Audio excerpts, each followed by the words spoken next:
are so heartless, and you don't care. And I don't even know what I've been fighting for. You got me hoping, and you don't care. And I don't even know what I've Ayo kita mamak sama kena sobe, mamak sama kena mama. Mama irul, mama. এই ব্লগটো আপোনালোকে নেভাবিব এইটো ৰাজনীতিমূলক blog বনি আছে বুলি নেভাবিব কিন্তু actually আজি বিশেষকৈ আমাৰ যিটো খামটিঘাটৰ ওচৰত যিটো মেডিকেল ওপেন হ'ব তাৰ এটা আধাৰশিলা স্থাপন কৰিব আমাৰ অসমৰ মুখ্যমন্ত্ৰী হিমন্ত বিশ্ব শৰ্মা আৰু লগতে আহিব আমাৰ কেবিনেট মিনিষ্টাৰ সৰ্বানন্দ সোণোৱাল আহিব আধাৰশিলা স্থাপন হ'ব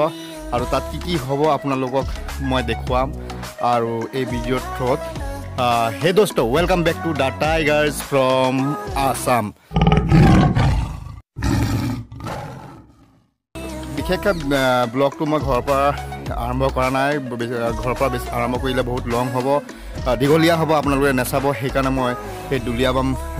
টি ষ্টেট যিটো ফেক্টৰীৰ পৰা ষ্টাৰ্ট কৰিছোঁ ভিডিঅ'টো বিশেষকৈ আপোনালোকৰ গুৰুত্বপূৰ্ণ ক্ষণখিনি মই দেখুৱাম এই ভিডিঅ'ৰ থ্ৰুত আপোনালোকে চাই থাকিব ভিডিঅ' লাষ্ট এণ্ডলৈ আপোনালোকে যদি ফেচবুকত ভিডিঅ'টো চাই আছে ফেচবুক পেজটো ফ'ল' কৰিব ইউটিউব চেনেলত যদি চাই আছে ইউটিউব চেনেল ছাবস্ক্ৰাইব কৰি দিব তেন্তে আহক ভিডিঅ'টো ষ্টাৰ্ট কৰি আছোঁ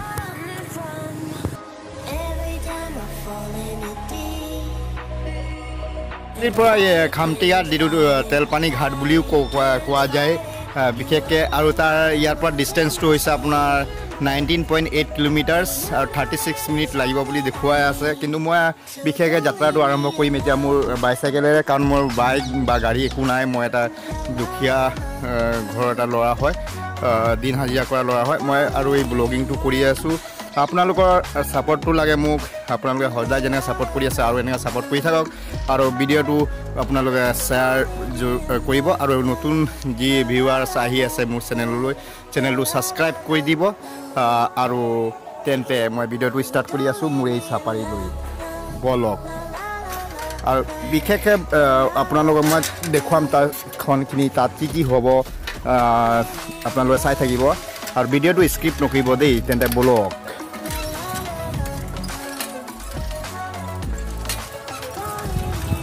আমি এতিয়া আপোনালোকে দেখি পাইছে ইয়াৰ পৰা ষ্টাৰ্ট হ'ল এয়া ঝাণ্ডা বিজেপি ঝাণ্ডা লগোৱা আছে ফালে এয়া হৈছে খামটিঘাট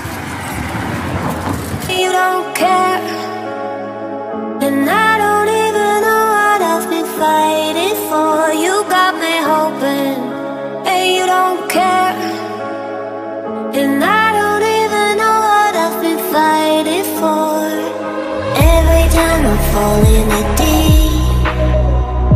and I can't fight it.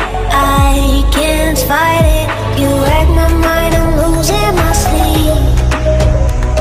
And you know that it's all that I need. So don't leave me alone.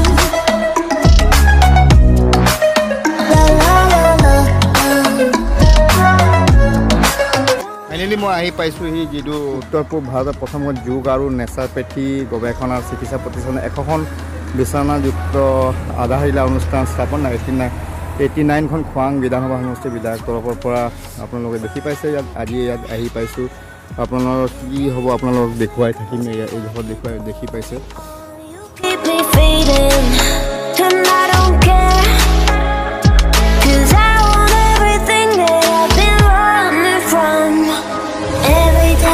Falling in deep, and I can't fight it. I can't fight it. You wreck my mind, I'm losing my sleep. And you know that it's all that I need. So don't leave me alone.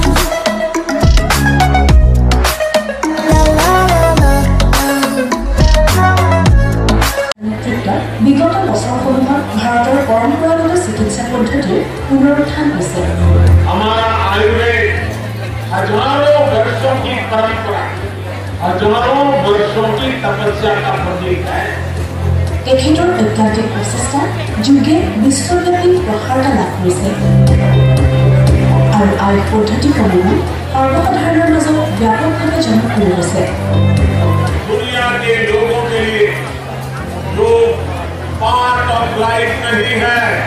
बल्कि योग अब way of life बन रहा है। অপৰ প্ৰাকৃতিক সৌন্দৰ্য আৰু বনৌষধিৰে ভৰপূৰ অসমত একাধিক আয়ুৰ্বেদিক মহাবিদ্যালয়, আয়ুৰ্বেদিক চিকিৎসালয়, প্ৰায় 500 আয়ুষ সুস্থতা কেন্দ্ৰ আদি গঢ়ি তোলা হৈছে। শেহতীয়াকৈ পাছিঘাট, শ্বিলং আৰু গুৱাহাটীতো আয়ুষ প্ৰতিষ্ঠানৰ ক্ষমতা সম্প্ৰসাৰণৰ ব্যৱস্থা কৰা হৈছে। ডিব্ৰুগড় এখন ঐতিহ্যমণ্ডিত চহৰ। ই উজনি অসমৰ শিক্ষা, সংস্কৃতি, স্বাস্থ্য তথা উদ্যোগৰ অন্যতম প্ৰাণকেন্দ্ৰ। মহিলাৰ বিকশিত আৰু আত্মনিৰ্ভৰ ভাৰতৰ স্বপ্ন আগত ৰাখি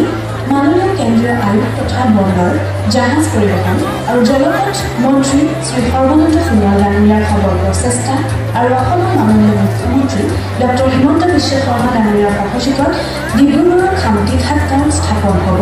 উত্তৰ পূৰ্বাঞ্চলৰ প্ৰথম 100খন বিচনাযুক্ত চিকিৎসালয়ৰ সৈতে কেন্দ্ৰীয় যোগ আৰু নেচাৰোপেথিক গৱেষণা প্ৰতিষ্ঠান। নেচাৰোপেথিক খাদ্য পদ্ধতি আৰু পুষ্টি, জুম থেৰাপি, মালিচ আৰু manipulative therapy, acupuncture, magnet therapy, physiotherapy আদিৰ জৰিয়তে ইয়াত চিকিৎসা প্ৰদান কৰা হ'ব। হৃদৰোগ, মধুমেহ, ষ্ট্ৰক, হাঁওফাঁওৰ ৰোগ, বাত বিষ, কৰ্কট আদিৰ বিভিন্ন ৰোগৰ ক্ষেত্ৰত এই চিকিৎসা বিশেষভাৱে ফলপ্ৰসূ হ'ব। প্ৰায় 100 কোটি টকা ব্যয়েৰে 45 বিঘা ভূমিত নিৰ্মাণ হ'বলগীয়া এই প্ৰতিষ্ঠানখনে অসম তথা উত্তৰ পূৰ্বাঞ্চলৰ স্বাস্থ্যখণ্ডক সূচল কৰিব এক নতুন দিগন্তৰ।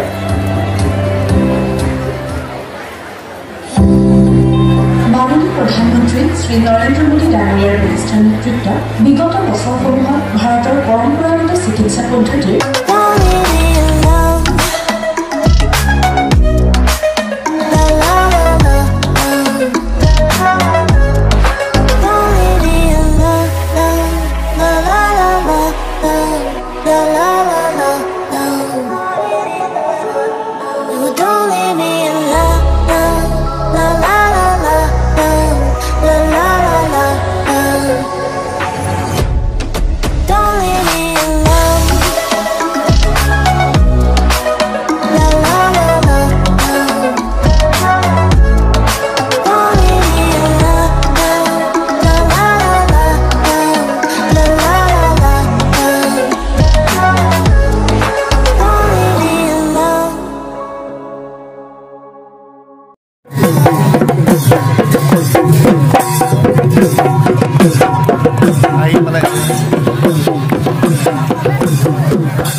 মামাক চাবৰ কাৰণে চবে ৱেডিং কৰি আছে। মামাক চাবৰ কাৰণে মামা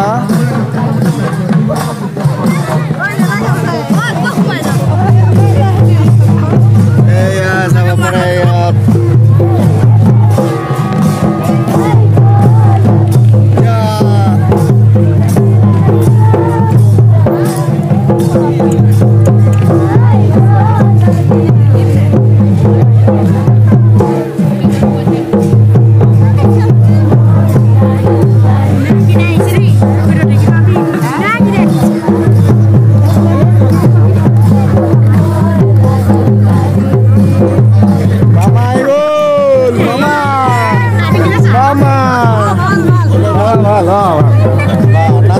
ধুনীয়া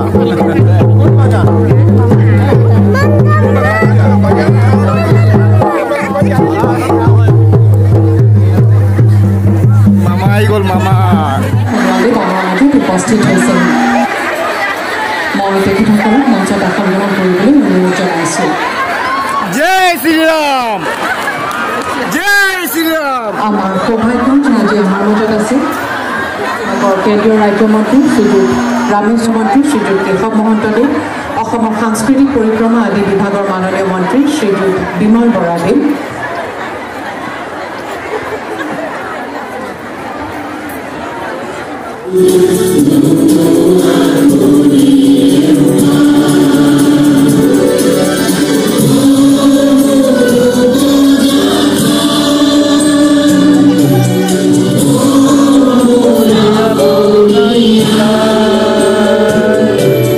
Sai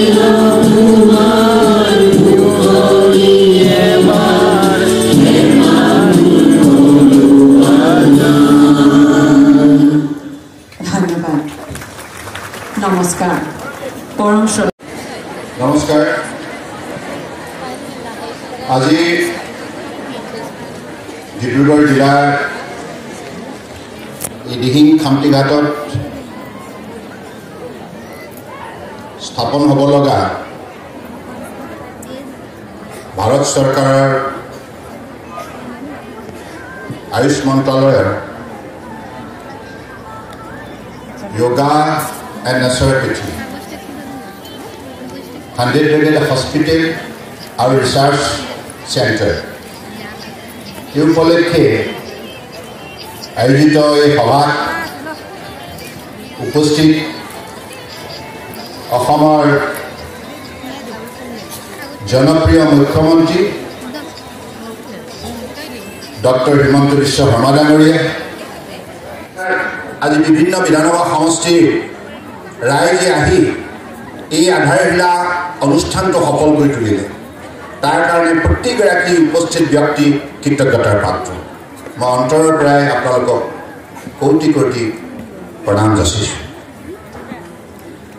আজি এই অনুষ্ঠানত আপোনালোকে ইতিমধ্যে উপৰোক্ত বক্তাসকলৰ পৰা জানিবলৈ সক্ষম হৈছে যে ইয়াত যিটো কেন্দ্ৰ নিৰ্মাণ হ'ব 100খন বিচনাযুক্ত আৰু ইয়াত গৱেষণা কেন্দ্ৰ হ'ব আৰু এই গৱেষণা কৰিব যোগা আৰু নেচাৰোপেথি গতিকে যিমানবিলাক মানুহৰ শৰীৰত জটিল ৰোগ আৰু বিভিন্ন ধৰণৰ যিবিলাক সমস্যা এই সমস্যাবিলাকৰ নিৰাময়ৰ বাবে এই গৱেষণা কেন্দ্ৰত সূক্ষ্মভাৱে গৱেষণা কৰি আৰু ভৱিষ্যতৰ দিনত সেই ৰোগবিলাকৰ পৰা জনসাধাৰণক কেনেধৰণে পৰিত্ৰাণ দিব পাৰি আৰু ৰোগ নোহোৱাকৈ যাক ইংৰাজীত কোৱা হয় প্ৰিভেনশ্যন অফ ডিজিজ অৰ্থাৎ শৰীৰত ৰোগৰ বীজাণু প্ৰৱেশ কৰাৰ প্ৰাক মুহূৰ্ততে যাতে সেই বীজাণু নিষেধ কৰিব পাৰি ইয়াৰ বাবে এটা সঠিক পথৰ সন্ধান আৱিষ্কাৰ কৰাৰ নিমিত্তে এই গৱেষণা কেন্দ্ৰটোৱে ভৱিষ্যতৰ দিনত কাম কৰিব আৰু উত্তৰ পূৰ্বাঞ্চলত যোগা আৰু নেচাৰোপেথিৰ সন্দৰ্ভত যিমানবিলাক শক্তি সম্পদ সম্ভাৱনা আছে আমাক প্ৰকৃতিয়ে ইমান প্ৰচুৰ পৰিমাণে সম্পদ দিছে এই সম্পদৰাজি যদি আমি সঠিকভাৱে অধ্যয়ন কৰোঁ গৱেষণা কৰোঁ তেতিয়া নিশ্চিতভাৱে বৈজ্ঞানিক দৃষ্টিভংগীৰে ইয়াৰ প্ৰমাণিক তথ্য আমি প্ৰস্তুত কৰিব পাৰোঁ আৰু যিবিলাকে ভৱিষ্যতৰ দিনত আমাক শৰীৰ কেনেধৰণে সঠিকভাৱে যত্ন ল'ব লাগে শৰীৰটোক নিৰোগী কেনেকৈ ৰাখিব পাৰি ইয়াৰ উপায় উদ্ভাৱন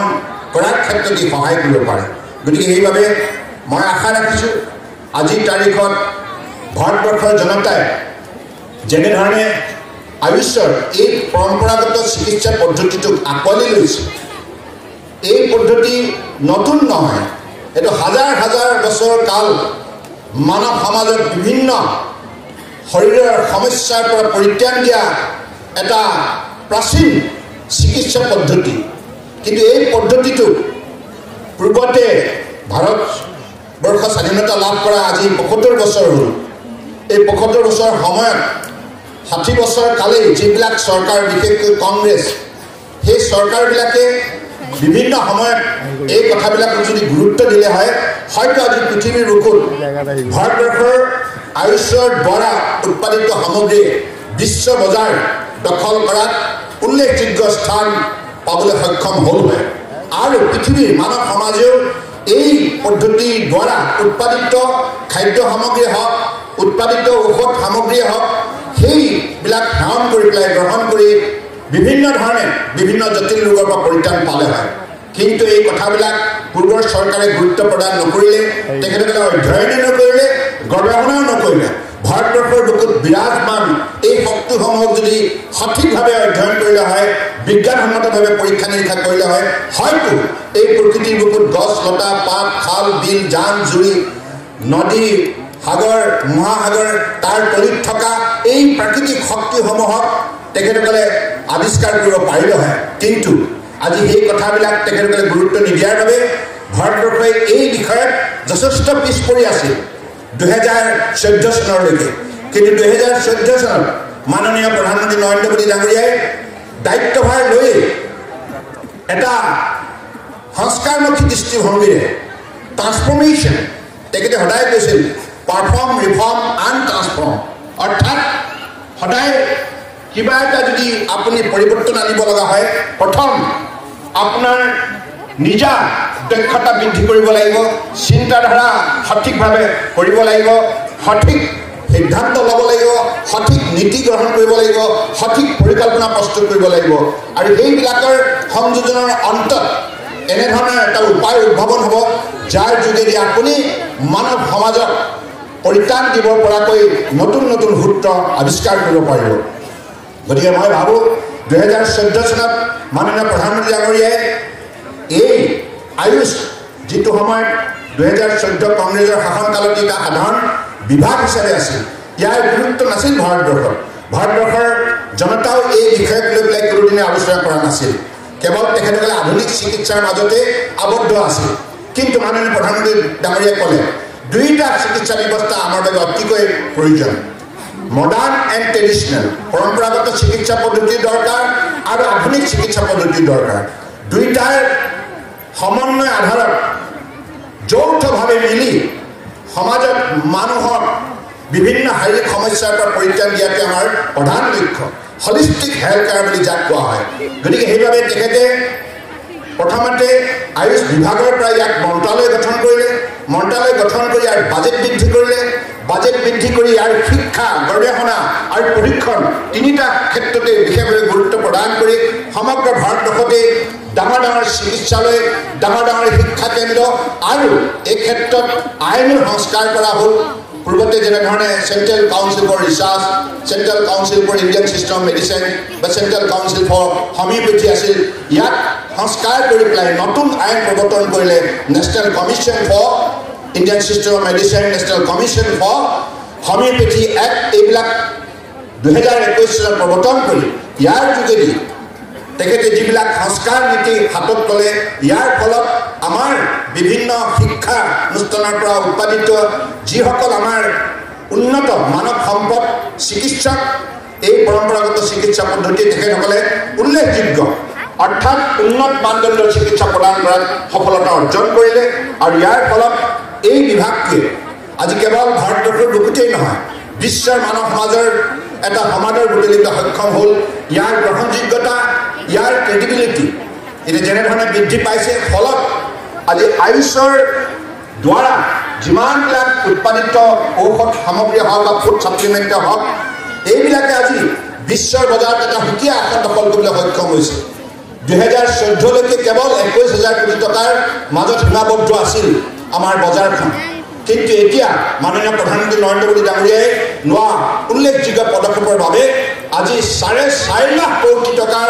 বজাৰ বিশ্বৰ বুকুত আজি নিৰ্মাণ কৰিবলৈ আয়ুষ সক্ষম হ'ল ইয়াৰ প্ৰধান কাৰণ মাননীয় প্ৰধানমন্ত্ৰী ডাঙৰীয়াৰ নিৰন্তৰ প্ৰচেষ্টা আৰু তেখেতে লোৱা সঠিক সিদ্ধান্ত আৰু পৰিকল্পনা গতিকে মই ভাবোঁ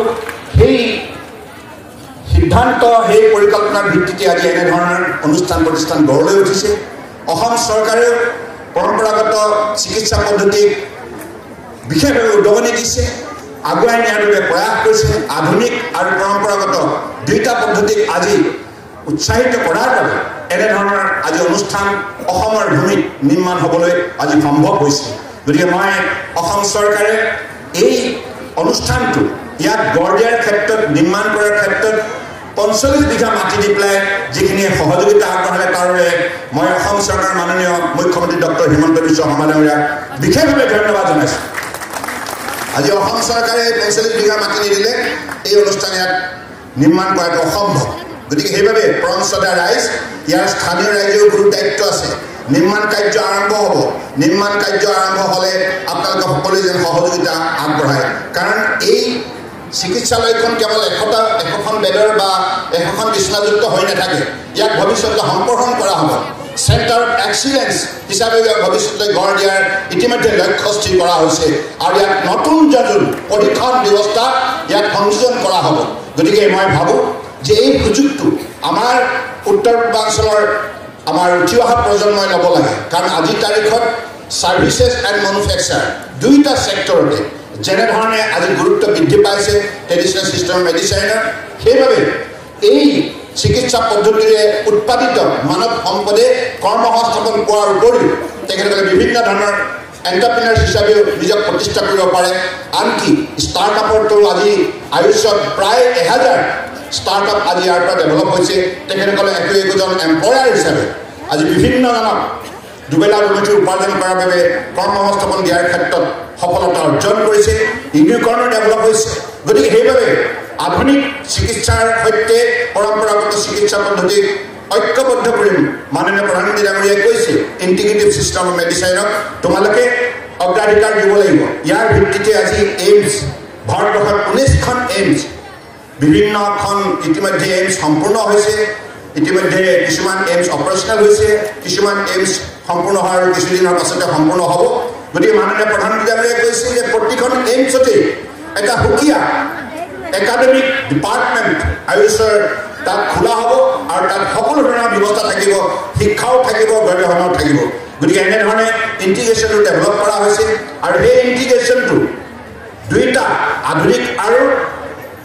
পৰম্পৰাগত দুইটা পদ্ধতি সংযোজন কৰি পেলাই জনসাধাৰণৰ স্বাস্থ্য সেৱাৰ ক্ষেত্ৰত আত্মনিৰ্ভৰ কৰিব পৰাকৈ একেবাৰে ডিষ্ট্ৰিক্ট হেল্থ চেণ্টাৰ বা ডিষ্ট্ৰিক্ট হস্পিটেলৰ পৰা আৰম্ভ কৰি community health centre primary health centre আৰু হেল্থনেছ ৱেলনেছ চেণ্টাৰ আয়ুষ ফাৰ্মাচী এই সকলো পৰ্যায়তে দুইটা ব্যৱস্থা উপলব্ধ কৰা হ'ব গতিকে সেই পদ্ধতিৰে আজি দুইটা মন্ত্ৰালয়ে একেলগে কাম কৰিছে গতিকে মই আশা ৰাখিছোঁ যিটো ব্যৱস্থা বিশেষকৈ যিটো পদ্ধতিক বিশেষভাৱে গুৰুত্ব প্ৰদান কৰিছিল বাপুজীয়ে 1925 চনতে পুনেত যিটো নেচাৰ কেয়াৰ ছ'চাইটি বাপুজীৰ বিশেষ উদ্যোগত সেই সময়ত এগৰাকী বিশিষ্ট ব্যক্তি মেহতা নামেৰে তেখেতসকলে এটা অনুষ্ঠান আৰম্ভ কৰিছিল আৰু তাকেই আজি বিশেষভাৱে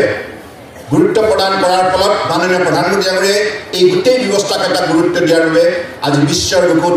ভাৰতবৰ্ষৰ আয়ুষ মন্ত্ৰালয়ে এখন সুকীয়া আসন দখল কৰিবলৈ সক্ষম হৈছে গতিকে মই আশা ৰাখিছোঁ পৰমশ্ৰদ্ধা ৰাইজ ভৱিষ্যতৰ দিনত প্ৰতিগৰাকী ব্যক্তি যাতে নিৰোগী হৈ থাকে সুস্থ হৈ থাকে সবল হৈ থাকে আৰু জীৱনটো যাতে সুন্দৰ হয় তাৰ বাবে যোগাৰ যোগেদি নেচাৰপেথিৰ যোগেদি আমি কেনেধৰণে চিকিৎসা গ্ৰহণ কৰি পেলাই আমাৰ জীৱনটো সুন্দৰভাৱে সজাই তুলিব পাৰোঁ আৰু আমাৰ যিমানবিলাক আমি খাদ্য গ্ৰহণ কৰোঁ আমাৰ খাদ্য গ্ৰহণ কৰাৰ কেনেধৰণৰ পদ্ধতি হোৱা উচিত ইয়াৰ নিয়ম নীতি কি আছে আৰু প্ৰকৃতিৰ সৈতে আমাৰ জীৱনটো খাপ খুৱাই কেনেধৰণে আমি সুন্দৰ জীৱন এটা গঢ় দিব পাৰোঁ এই গোটেই কথাবিলাক যোগা আৰু নেচাৰপেথি এই ৰিচাৰ্চ কেন্দ্ৰটোতে বিতংভাৱে ভৱিষ্যতৰ দিনত ৰাইজক প্ৰশিক্ষণ দিয়া হ'ব ৰাইজে ইয়াৰ পৰা নিজৰ জীৱনটো কেনেধৰণে আগুৱাই নিব তাৰ বাবে এটা সুন্দৰ তেখেতসকলে নিজেই যে একো এটা কাৰ্যসূচী এটা পদ্ধতি ডেভেলপ কৰি ল'ব পাৰিব গতিকে মই ভাবোঁ যে এইটো এটা আমাৰ কাৰণে এটা সুবৰ্ণ সুযোগ উত্তৰ পূৰ্বাঞ্চলৰ কাৰণে সুবৰ্ণ সুযোগ কাৰণ উত্তৰ পূৰ্বাঞ্চলৰ ৰাইজে আজি এই অনুষ্ঠানটো লাভ কৰাৰ অন্তৰালত আছে মাননীয় প্ৰধানমন্ত্ৰী ডাঙৰীয়াৰ গুৰুত্বপূৰ্ণ উত্তৰ পূৰ্বাঞ্চলক দিয়াৰ তেখেতৰ যিটো দৃষ্টিভংগী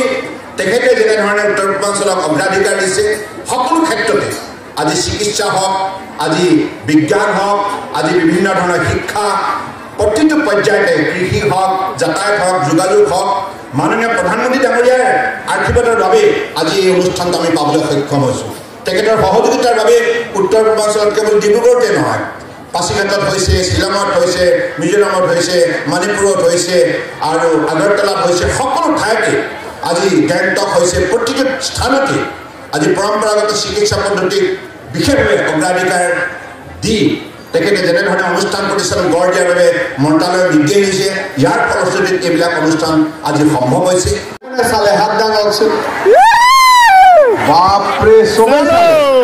তেতিয়াহ'লে এবাৰ ভাল কৰি হ'ব জয় জয় শ্ৰীৰাম এতিয়াই ভাল লাগিছে ক'ত এতিয়া শ্ৰীৰাম জয় শ্ৰীৰাম জয় শ্ৰীৰাম আজিৰ সভাত আমাৰ মাজত উপস্থিত ভাৰত চৰকাৰৰ কেন্দ্ৰীয় আয়ুষ বিভাগৰ মন্ত্ৰী আমাৰ সকলোৰে শ্ৰদ্ধাৰ শ্ৰী সৰ্বানন্দ সোণোৱাল ডাঙৰীয়া নেচাৰোপেথি গৱেষণা প্ৰতিষ্ঠানৰ আধাৰশিলা স্থাপন হৈছে প্ৰধানমন্ত্ৰী নৰেন্দ্ৰ মোদী ডাঙৰীয়াৰ নেতৃত্বত আৰু আৰু ভাৰত চৰকাৰৰ বন্দৰ জাহাজ জলপথ দপ্তৰৰ মন্ত্ৰী আয়ুষ বিভাগৰ মন্ত্ৰী সৰ্বানন্দ সোণোৱাল ডাঙৰীয়াৰ প্ৰচেষ্টাত আজি এই সুন্দৰ চিকিৎসালয়খন ডিব্ৰুগড়ত স্থাপন হ'বলৈ আগবাঢ়িছে নেচাৰোপেথিৰ বিষয়ে ইতিমধ্যে সোণোৱাল ডাঙৰীয়াই ভাষণত কৈছে মই এটা কথা জানো যে নেচাৰোপেথিৰ সমান ভাল ট্ৰিটমেণ্ট এলোপেথিয়ে কেতিয়াও দিব নোৱাৰে বছৰত মই নিজে এবাৰ 4 দিন সদায় নেচাৰোপেথিৰ ট্ৰিটমেণ্ট ল'বৰ কাৰণে যাওঁ আৰু এবাৰ যদি 4-5 দিন 7 দিন আমি নেচাৰোপেথিৰ ট্ৰিটমেণ্ট লওঁ গোটেই বছৰটো আমি সতেজ মন এটা লৈ কাম কৰিব পাৰোঁ আৰু নেচাৰোপেথিৰ আজি সমগ্ৰ বিশ্বতে এটা বিৰাট ডাঙৰ সমাদৰ হৈছে যোৱা ডিচেম্বৰ মাহত মই এখন নেচাৰোপেথি হস্পিটেলত আছিলোঁ হস্পিটেলৰ স্বত্বাধিকাৰে মোক লগ কৰি কৈছিল যে নেচাৰোপেথিৰ আমি থেৰাপিষ্টৰ প্ৰশিক্ষণ দিওঁ গোটেই বিশ্বতে এতিয়া আমাক থেৰাপিষ্ট লাগে অসমৰ পৰা অলপ ল'ৰা ছোৱালী আপুনি মোৰ তাত পঠাই দিব অৰ্থাৎ আজি নেচাৰোপেথি যিসকলে ট্ৰিটমেণ্ট দিয়ে থেৰাপিষ্ট ডক্টৰ তেওঁলোকে আজি এখন নতুন কৰ্মক্ষেত্ৰ বিচাৰি পাইছে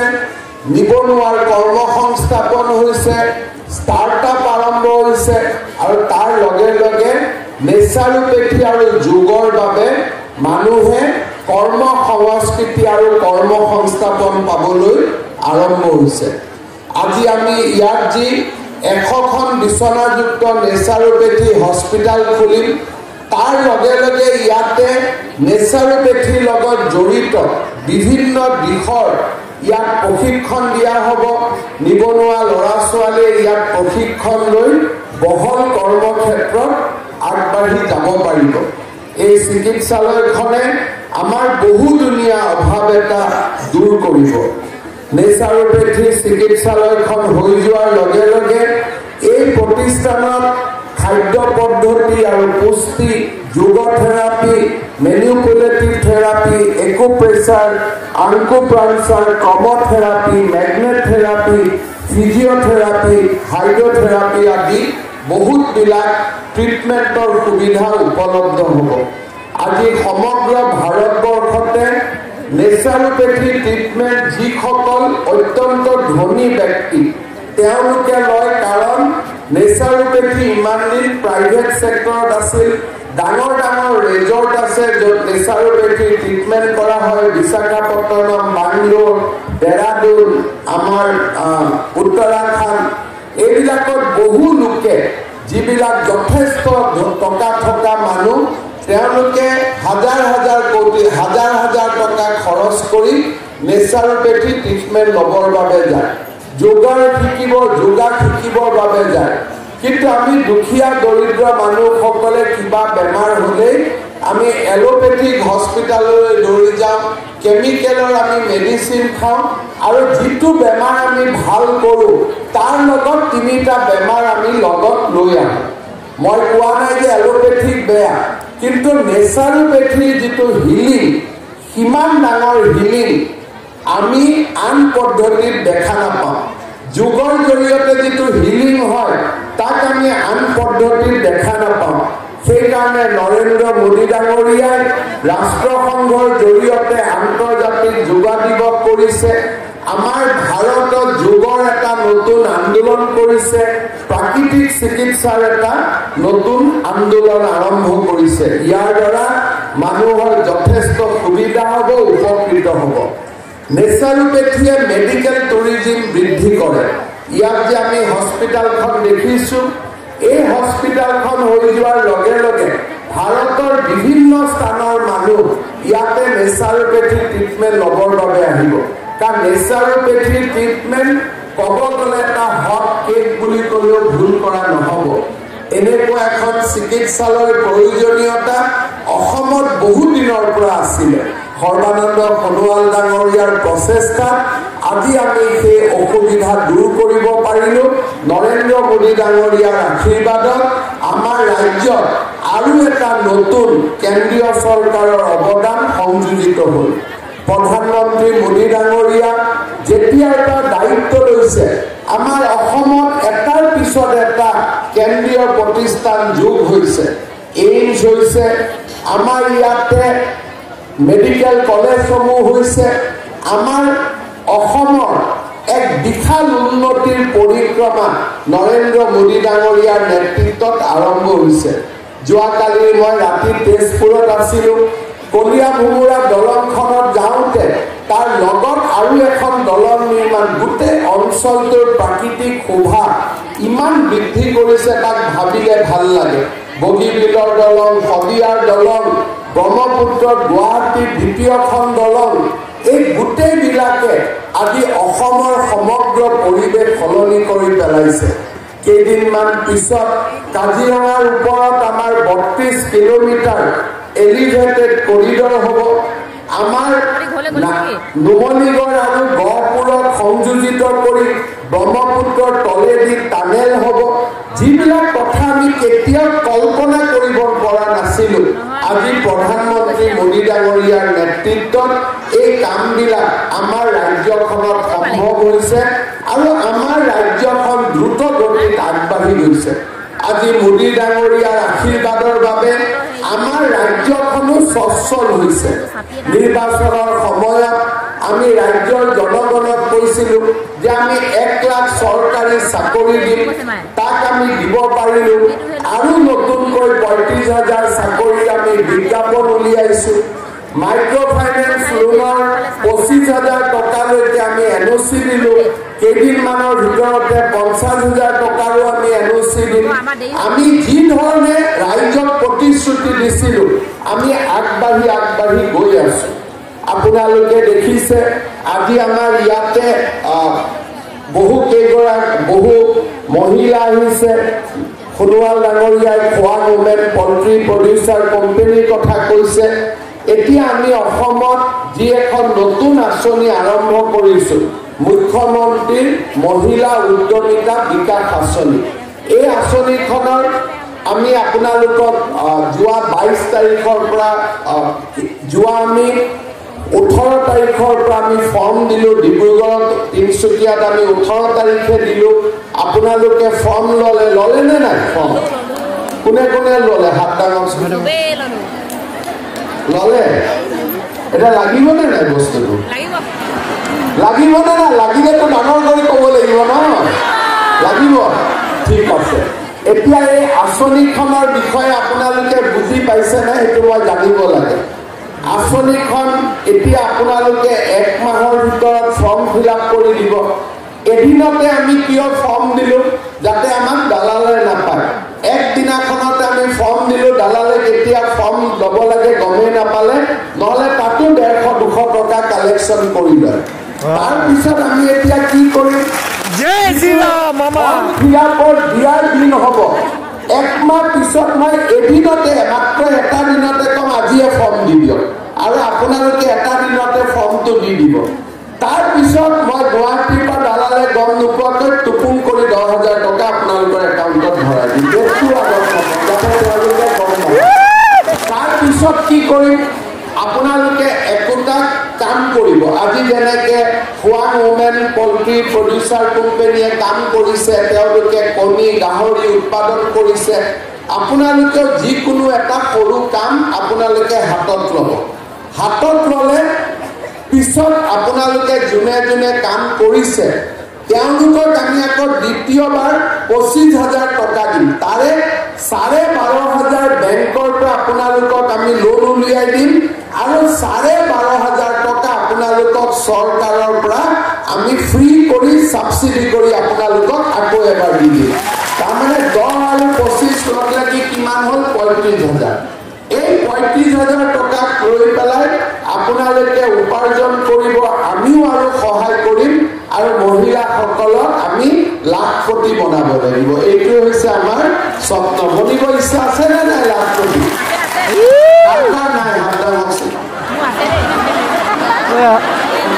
নাই আছে বিমল তবক বনাব লাগিব লাখপতি এটা লাখপতি হলে মই কি পাম বিমল বৰাইতো ভোট পাব চক্ৰ গগৈয়ে ভোট পাব মই কি পাম এতিয়া য'তে যাওঁ মই পিঠা পাব লাগিব হ'ব নে নাই পিঠা পাম নে নাই খুৱাব ঠিক আছে পিঠাটো খুৱাব লাগিব ভাল কৰি কেইদিনমান আগতে আমি আপোনালোকক যাৰ যাৰ ৰেচন কাৰ্ড নাই তেওঁলোকক আমি ৰেচন কাৰ্ডো দিলোঁ এতিয়া ৰেচন কাৰ্ড পালে কি হয় যে ৰেচন কাৰ্ডৰ লগত প্ৰধানমন্ত্ৰীৰ আয়ুষ্মান ভাৰত কাৰ্ডো পাই যায় তাৰমানে 5 লাখ টকালৈকে আমি চিকিৎসালয়ৰ ট্ৰিটমেণ্ট ল'ব পাৰিম উজ্বলা গেছ পাই তেলি ডাঙৰীয়াই ভাল কৰি বুজাই ক'ব যদি বজাৰত গেছৰ দাম 900 টকা উজ্বলা গেছ পালে গেছৰ দাম 600 টকা তাৰমানে 300 টকা কম এখন কাৰ্ড ল'লে কাৰ্ড হ'ল চাউল পালোঁ চাউলৰ লগত আয়ুষ্মান ভাৰতৰ কাৰ্ড পালোঁ আয়ুষ্মান ভাৰতৰ কাৰ্ডৰ লগত আমি কি পালোঁ 300 টকাকৈ গেছৰ মূল্য কম পালোঁ মোৰ ভৱিষ্যতে ইচ্ছা আছে যে অৰুণোদয় মই পোৱা নাই মানুহে বহুতে কৈ থাকে হয়ো ইমানে পোৱা নাই ভৱিষ্যতে মোৰ এইটো ইচ্ছা আছে যে যাৰ ঘৰতে ৰেচন কাৰ্ড আছে তাকে এটা অৰুণোদয় দি দিয়া তেতিয়া সেই চিন্তাটো নোহোৱা হৈ গ'ল যে কোনে পাইছোঁ নাই পোৱা হিচাপ নিকাচৰ কথা নাই যদি ৰেচন আছে অৰুণোদয় পাই গ'লোঁ ইয়াৰ লগত আমি আৰু এটা কাম কৰিব খুজিছোঁ যে যিমান মানুহৰ ৰেচন কাৰ্ড আছে তেওঁলোকক আমি বীমা প্ৰধানমন্ত্ৰীৰ বীমা আঁচনিৰ লগত জড়িত কৰিব খুজিছোঁ তাৰমানে এক্সিডেণ্ট হওক কিবা দুৰ্ঘটনা হওক ট্ৰিটমেণ্ট কৰাৰ কাৰণে বা এক্সিডেণ্ট হ'লে ঘূণীয়া হ'লে মৃত্যু হ'লে আমি যাতে চৰকাৰৰ পৰা টকা পাব পাৰোঁ আপোনালোকে প্ৰিমিয়াম দিব নালাগে প্ৰিমিয়ামটো ৰেচন কাৰ্ড থকা পৰিয়ালৰ কাৰণে চৰকাৰে প্ৰিমিয়ামটো ভৰাই দিব আপোনালোকে খালি সুবিধা তাৰমানে আজি আপোনালোকে চিন্তা কৰক 1.5 লাখ ল'ৰা ছোৱালীক চাকৰি তাৰ লগত মহিলাৰ মাইক্ৰ' ফাইনেন্সৰ লোন ৰেহাই মিছন বসুন্ধৰাৰ জৰিয়তে মাটি বাৰী যে যাৰ যাৰ মাটি নাই তাক মাটি দিয়া কাম তাৰপিছত মহিলাৰ উদ্যমিতা আঁচনি তাৰপিছত যুৱকসকলৰ বাবে আত্মনিৰ্ভৰশীল অসম আঁচনি 18 ফেব্ৰুৱাৰীৰ পৰা ইণ্টাৰভিউ আৰম্ভ হ'ব তাৰ লগত ৰেচন কাৰ্ড তাৰ লগত আমাৰ জীৱন বীমা তাৰ লগত উজ্বলা গেছ তাৰ লগত আয়ুষ্মান ভাৰত আৰু শেষত গৈ তাৰ লগত অৰুণোদয় ইমানবিলাক কাম আজি আমি আগবঢ়াই লৈ গৈছোঁ তাৰ লগতে আমাৰ ডিব্ৰুগড় তিনিচুকীয়া শিৱসাগৰ যোৰহাট গোলাঘাট ধেমাজি লখিমপুৰ প্ৰত্যেকখন জিলাতে মেডিকেল কলেজ এইমছ ডাঙৰ ফ্লাইঅভাৰ ডাঙৰ ৰাস্তা আজি এফালৰ পৰা অসমখনৰ বিকাশৰ গতি আজি আমি ত্বৰান্বিত কৰিছোঁ অলপ আগতে কেশৱ মহন্ত ডাঙৰীয়াই ক'লে অসমত এখনো আয়ুৰ্বেদিক হস্পিটেল নাছিল এতিয়া দুধনৈত হ'ল মাজুলীত হ'ল এখনো নেচাৰোপেথি হস্পিটেল নাছিল আজি আমাৰ ডিব্ৰুগড়ত খোৱাঙত নেচাৰোপেথি হস্পিটেলৰ আধাৰশিলা হ'ল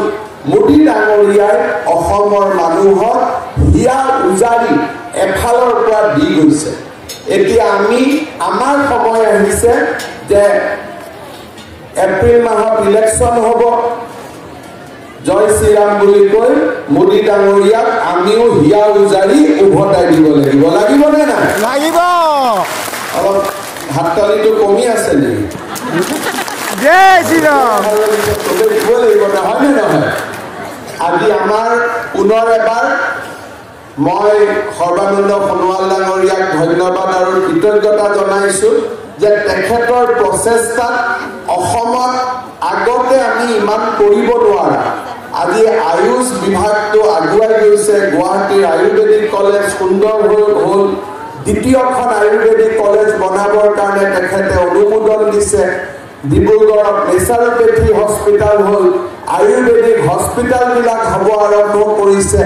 এক প্ৰকাৰ আজি আমাৰ সমগ্ৰ অসমতে বিকাশৰ এটা জয়যাত্ৰা আৰম্ভ হৈছে মই আশা কৰোঁ আপোনালোকে আশীৰ্বাদ কৰিব যাতে নৰেন্দ্ৰ মোদী ডাঙৰীয়াৰ নেতৃত্বত আমি অসমখনক এনেকৈ আগুৱাই লৈ যাব পাৰোঁ। পুনৰ এবাৰ আজি এই সুন্দৰ দিনটোত আপোনালোকে এটা সুন্দৰ মুহূৰ্তৰ সাক্ষী হ'ল, ময়ো এটা সুন্দৰ মুহূৰ্তৰ সাক্ষী হ'লোঁ। আজি আমি ইয়াত ধৰিব পৰা নাই আমি কিমান ডাঙৰ কাম কৰিলোঁ। 5 বছৰ পিছত আমি নিজে অনুভৱ কৰিম যে আমাক এটা কিমান সুন্দৰ দিনটোত আমি ইয়াৰ সাক্ষী হ'বলৈ সুযোগ পালোঁ। এটা বহুত ডাঙৰ কাম হ'ল আজি 100 কোটি টকা ভাৰত চৰকাৰে খৰচ কৰিব, ৰাজ্য চৰকাৰেও ভূমিভাগ আগবঢ়াইছে। এই গোটেইখিনি মিলি আমি অসমৰ বিকাশৰ আজি আৰু এটা নতুন দিনৰ আৰম্ভণি কৰিলোঁ। মই সকলোকে পুনৰ এবাৰ ধন্যবাদ জনাইছোঁ। সোণোৱাল ডাঙৰীয়া আৰু কেন্দ্ৰীয় আয়ুষ মন্ত্ৰালয়ৰ সকলো বিষয়াক, ডক্টৰ ৰাঘৱেন্দ্ৰ ৰাও আৰু তেওঁৰ এণ্টায়াৰ টীম সকলোকে মই অসম চৰকাৰৰ হৈ অসমবাসী ৰাইজৰ হৈ ধন্যবাদ জনাইছোঁ। মই আপোনালোকক অনুৰোধ কৰিম যে প্ৰধানমন্ত্ৰী নৰেন্দ্ৰ মোদী ডাঙৰীয়া আৰু সৰ্বানন্দ সোণোৱাল ডাঙৰীয়াৰ কাৰণে এটা ডাঙৰ হাত চাপৰি আপোনালোকে সকলোৱে বজাই দিয়ক, যাতে আমি এনেকৈ সদায় অসমৰ উন্নয়নৰ বাবে নিৰন্তৰ কাম কৰি যাব পাৰোঁ, ডিব্ৰুগড়ৰ উন্নয়নৰ বাবে নিৰন্তৰ কাম কৰি যাব পাৰোঁ, খোৱাঙৰ উন্নতিৰ বাবে নিৰন্তৰ কাম কৰি যাব পাৰোঁ। খোৱাং নতুন সমষ্টি হ'ল, আগতে মৰা নাছিলে, এতিয়া অলপ ইফাল সিফাল কৰি খোৱাং সমষ্টি হ'ল। এতিয়া খোৱাঙতো আমাৰ বিধায়ক মহোদয়ে আপোনালোকৰ কাৰণে কাম কৰিব, আমি সহায় কৰিম আৰু একেলগে লগ লাগি আমি এখন নতুন অসমৰ বুনিয়াদ নিৰ্মাণ কৰিম। বহুত বহুত ধন্যবাদ। জয় হিন্দ, বন্দে মাতৰম। মোৰ লগত একেলগে ক'ব, ভাৰত মাতা কি জয়, ভাৰত মাতা কি জয়। ধন্যবাদ। ধন্যবাদ মহাশয় আপোনাৰ।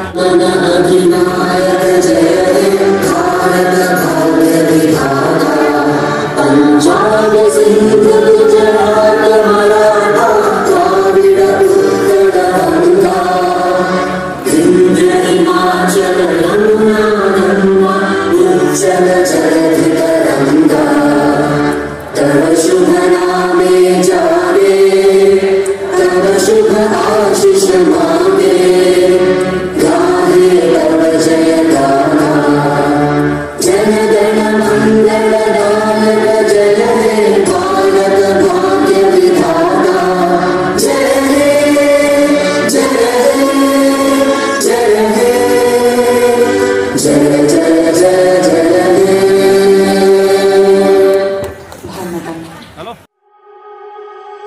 so heartless,